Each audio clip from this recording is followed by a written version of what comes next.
فرمایا کہ اس کے حضور استغفار کرو، وہ آسمان سے بارشیں نازل کرے گا، تمہیں بیٹے بھی دے گا، تمہیں مال بھی دے گا، لہلہاتے باغ بھی ہوں گے، چلتی نہریں بھی ہوں گی، معیشت کا پہیہ چل جائے گا اگر تم اللہ سے ڈرنے والے بن جاؤ گے۔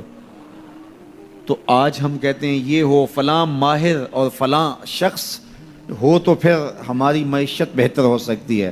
اللہ نے کہا استغفار کرنا سیکھ لو، میں تمہارے لیے رحمتوں کے دروازے کھول دوں گا، رحمتوں کے در کشادہ کر دوں گا، پیچیدگیاں ختم ہو جائیں گی، مشکلیں آسان ہونے لگیں گی اگر تم اللہ سے ڈرنا سیکھ جو، اس کے حضور استغفار کرنا سیکھ جو۔ اور اگر تم ایسا نہیں کرو گے تو تمہارے اوپر نیچے سے عذاب نازل ہوگا۔ وَهُوَ الْقَادِرُ، وہ اس بات پہ قادر ہے، ان یبعث علیکم عذاباً، کہ وہ تمہارے اوپر عذاب نازل کرے، تمہارے اوپر سے، تمہارے نیچے سے۔ اللہ اکبر۔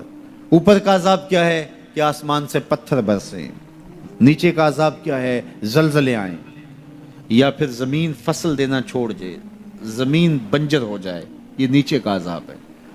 حضرت عبداللہ ابن عباس رضی اللہ تعالیٰ عنہ فرماتے ہیں اوپر کا عذاب یہ ہے تمہارے حکمران نااہل ہوں، اور نیچے کا عذاب یہ ہے تمہاری اولادیں نافرمان ہو جائیں۔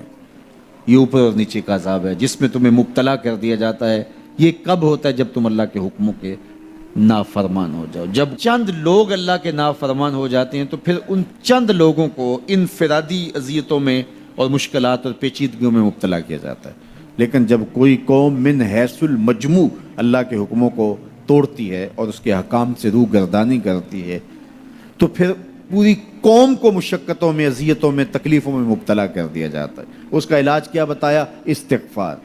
حضرت نوح علیہ السلام نے جو اپنی قوم سے کہا تمہیں مال بھی ملے گا، تمہیں دولت بھی ملے گی، تمہیں بیٹے بھی ملیں گے، سرسبز جو ہے وہ باغات بھی نصیب ہوں گے، ان کی شاخیں پھلوں سے لدی ہوئی ہوں گی، چلتی ہوئی نہریں اور برستی ہوئی بارش، ساون کے نچڑتے ہوئے بادل، اور ماحول کی خنکیاں اور خوبصورتیاں اور جمال اور لہلہاتے ہوئے سبزے، اور تمہارے اوپر ہر طرح کی عنایات برسیں گی اگر تم اللہ سے ڈرنا سیکھ جاؤ گے اور اللہ کے حضور استغفار کرنا سیکھ جاؤ گے، تمہیں خوشحال اور خوبصورت زندگی عطا کر دی جائے گی۔ اللہ اکبر۔ لیکن اگر تم ایسا نہیں کرو گے تو تمہاری معیشت تنگ کر دی جائے گی۔ استغفار کریں، تقوی کے خوگر ہو جائیں، شکر کرنے کی عادت ڈالیں۔ جو شکر کرتے ہیں اللہ تعالیٰ ان کو اور زیادہ عطا فرماتا ہے، دنیا میں بھی اور آخرت میں بھی۔ اس طرح دوسروں کی پریشانیاں دور کریں، اللہ آپ کی پریشانیاں دور کرے گا۔ بانٹنے کا مزاج پیدا کریں، آپ کے پاس جو بھی ہے بانٹ دیں، علم ہے تو بانٹیں، خوشیاں ہیں تو بانٹیں، آپ کے پاس دولت ہے تو لوگوں کے دکھ اس دولت سے دور کرنے کی کوشش کریں۔ جب آپ بانٹنا شروع کر دیں گے تو آپ کا رب آپ کو عطا کرنا شروع کر دے گا۔ یہ بات ہو نہیں سکتی کہ انسان کی زندگی میں مشکل نہ ہو۔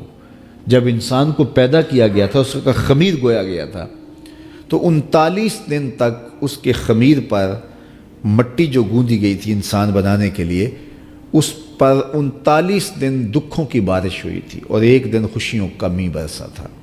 تو انسان کی زندگی میں خوشی اور غم اس تناسب سے ہیں۔ لَقَدْ خَلَقْنَا الْإِنسَانَ فِي كَبَدٍ، انسان کی زندگی مشقتوں کا مجموعہ ہے۔